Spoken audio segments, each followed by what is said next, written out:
चेत मच्छिंदर गोरखा में आप सबका स्वागत है। मेरे प्यारे भारतवासियों, चेत मच्छिंदर गोरखा में हम देश और दुनिया की राजकीय, आर्थिक और सामाजिक परिस्थिति के बारे में बातें करते हैं।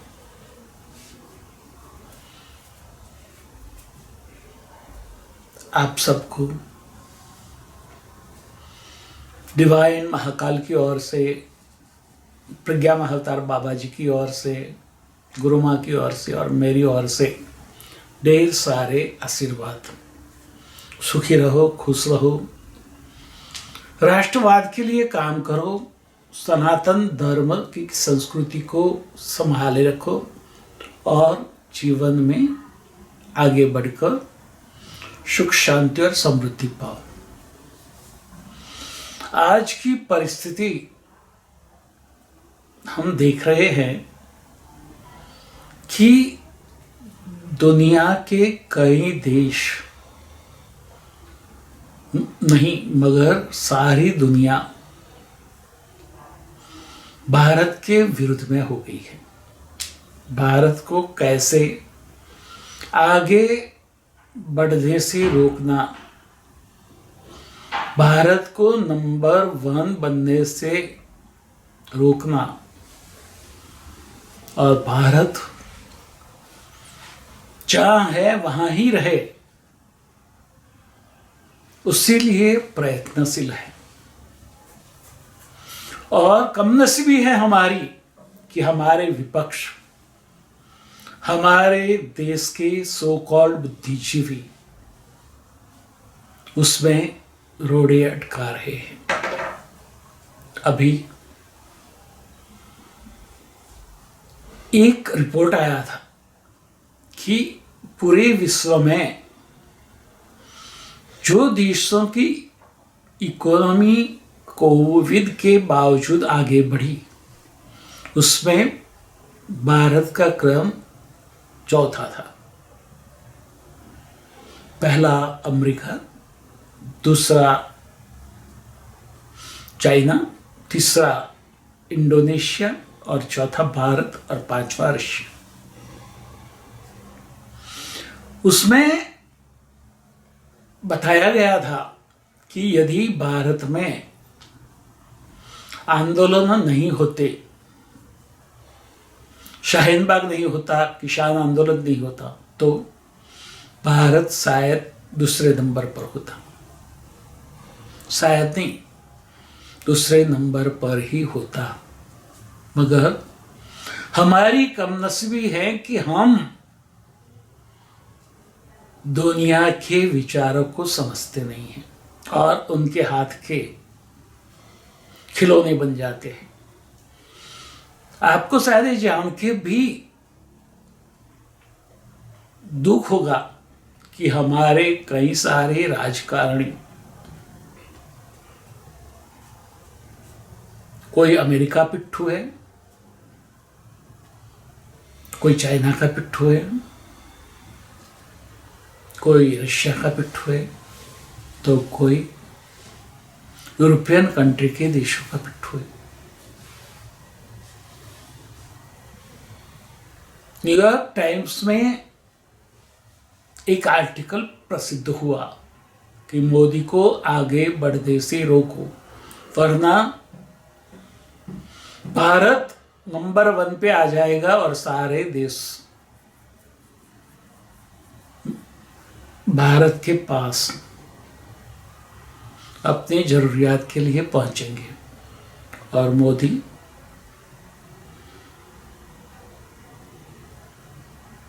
आपको आज जो रेट में माल मिल रहा है उससे कई गुने रेट में माल बेचेगा।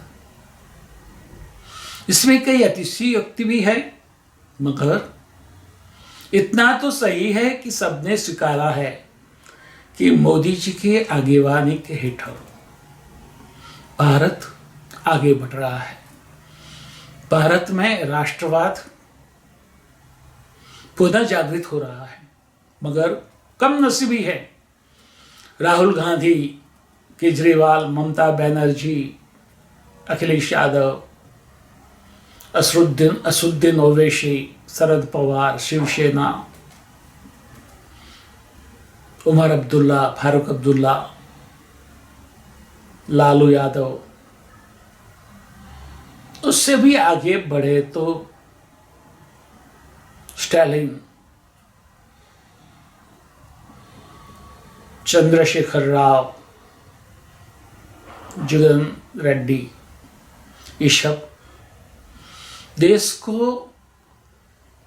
एक एक राज्य को अपनी जागीर समझते हैं और वो चाहते हैं कि अपना राज्य आगे बढ़े, उनकी जागीर बनी रहे और इसीलिए वो वहाँ ऐसा माहौल पैदा कर रहे हैं कि लोग उनकी बात में फंस जाए और आलसी बन के घर में ही पड़े रहे। आपकी यदि कोई खाना दे देता है तो क्या आप काम करोगे? ये लोगों ने यही किया है। मुफ्त में राशन दो, 10 रुपये में थाली दो, 10 रुपये कमा लिया तो हो गया, खाना मिल गया। फिर काम कौन करेगा? देश कैसे आगे बढ़ेगा? और उद्योगपतियों को गाली देने का एक रिवाज बन गया है, नियम बन गया है, एक शौक बन गया है। भाई वो उद्योगपति है तो ही देश आगे बढ़ रहा है। हर देश में उद्योगपतियों के लिए माहौल बनाया जाता है। हमारे यहाँ उद्योगपतियों के विरुद्ध में माहौल बनाया जा रहा है। क्यों? कि हम आगे ही ना बढ़े। खुद वो उद्योगपतियों से इलेक्शन फंड लेते हैं और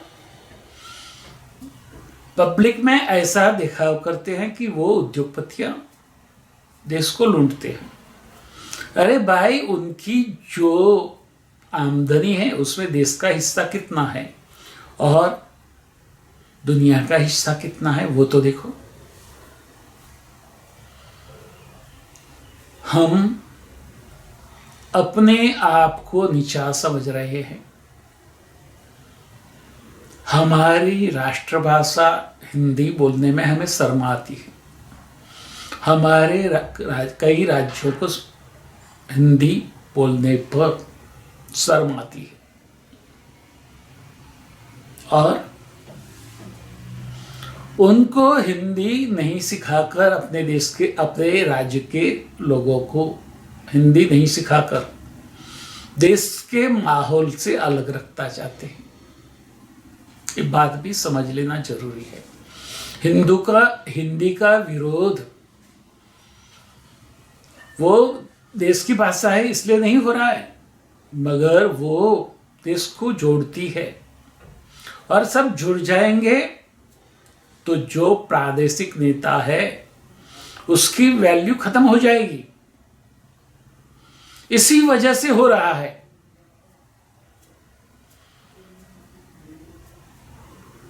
सबकी नजर देश की भरी हुई तिजोरी के ऊपर है। कब सत्ता पर आए और वो तिजोरी अपने घर में ले जाके खाली कर दे। ये बात सबको समझनी पड़ेगी, चाहे आप कोई भी धर्म के व्यक्ति हो, हिंदू हो, मुस्लिम हो, सिख हो, ईसाई हो, बौद्ध हो, जैन हो। राष्ट्र के बारे में सब एक हो जाओ। अपना राष्ट्र प्रथम राष्ट्र, ये बात हम सबको स्वीकारनी पड़ेगी। और जो देश को और राज्यों को अपनी जागीर समझते हैं उनको वहां से उखाड़ फेंक हिंदी महासागर में भेज देना पड़ेगा। यदि आगे बढ़ना है तो देश के साथ हो जाओ। सारे युवाओं को मैं हाकल करता हूं कि ये नहीं कहता हूं कि भारतीय जनता पार्टी में जुड़ जाओ।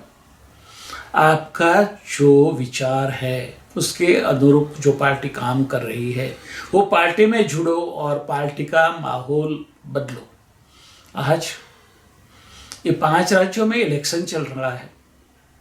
हम सब ने मुख रह के देखा कि जो लोकल पॉलिटिशियन थे वो कैसे एक पार्टी से दूसरी पार्टी में, दूसरे से तीसरी में भागते रहे। जो एक पार्टी से दूसरी पार्टी में जाते हैं, क्या उसका कोई आइडियोलॉजी है? नहीं है। और बात करेंगे सेवा की, कैसे सेवा करोगे आप?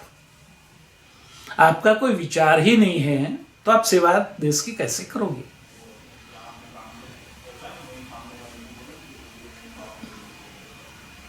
तो हमें ये सोचना पड़ेगा कि ऐसे लोगों को उनकी जगह दिखानी होगी। जो इस पार्टी से इस पार्टी में गए, इस पार्टी से इस पार्टी में गए, वो कितना भी चमरबंद क्यों ना हो, उसको उनकी जगह दिखा दो। उनको राजकारण से रिटायर कर दो और उनकी जगह नए युवाओं को दो, जिसके पास अपना खुद का विचार है,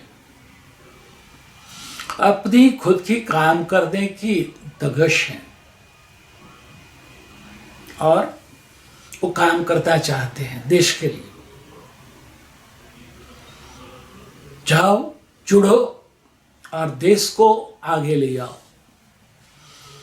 पूरे विश्व में भारत को सबसे ऊपर प्रस्थापित करने के लिए देश के युवा आगे बढ़े। जो भी मन में संकल्प विकल्प चल रहे हैं उसको भूले। संकल्प करें, मेरा देश है, मैं आगे बढ़ूंगा तो मेरा देश भी आगे बढ़ेगा।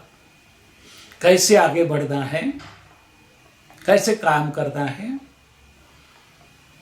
वो खुद तय करो। संकल्प करो, विकल्प को छोड़ो और अपने आध्यात्मिक गुरु की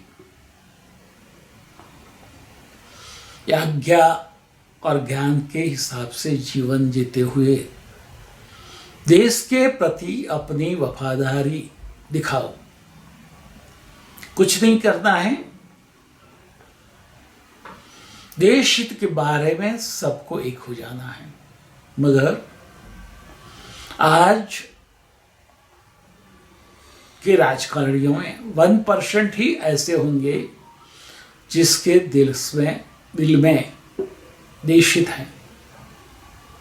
बाकी सब में स्वहित है, वो खुद का हित देख रहे हैं और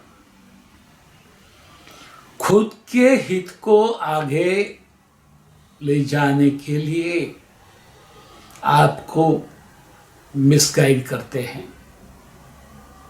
झूठ बोलते हैं और झूठा प्रचार करके आपको भरमा के सत्ता हासिल करने का प्रयत्न करते हैं। तो आपको जागरूक होना चाहिए कि ये सिंह के वेश में भेड़िए हैं। उसके ऊपर की छाल निकाल दो और देखो वो भेड़ियों को कैसे दिखते हैं, वो कैसे गिरगिट की तरह रंग बदलते हैं और लोगों को मिसगाइड करके अपने हाथ में के खिलौने बनाकर वो आराम से सत्ता पाने के लिए आपको भरमाते हैं। शाहीन बाग हुआ, किसान आंदोलन हुआ, अभी हिजाब चल रहा है।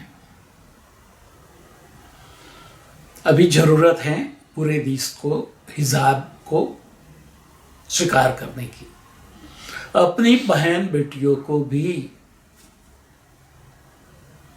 वो लव जिहाद के शिकार न बने, इसलिए हिजाब पहन के ही स्कूल कॉलेज में भेजो।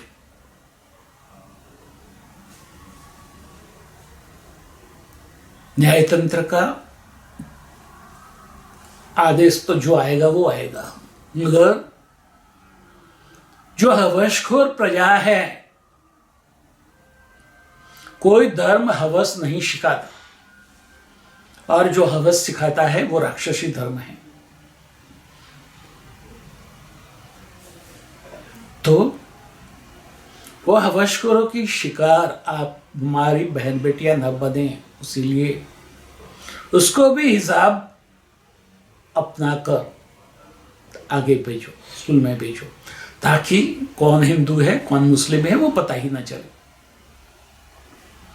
अच्छी बात है, अच्छा बात सिखाया हम उन्होंने, हमारी आंखें खुलती।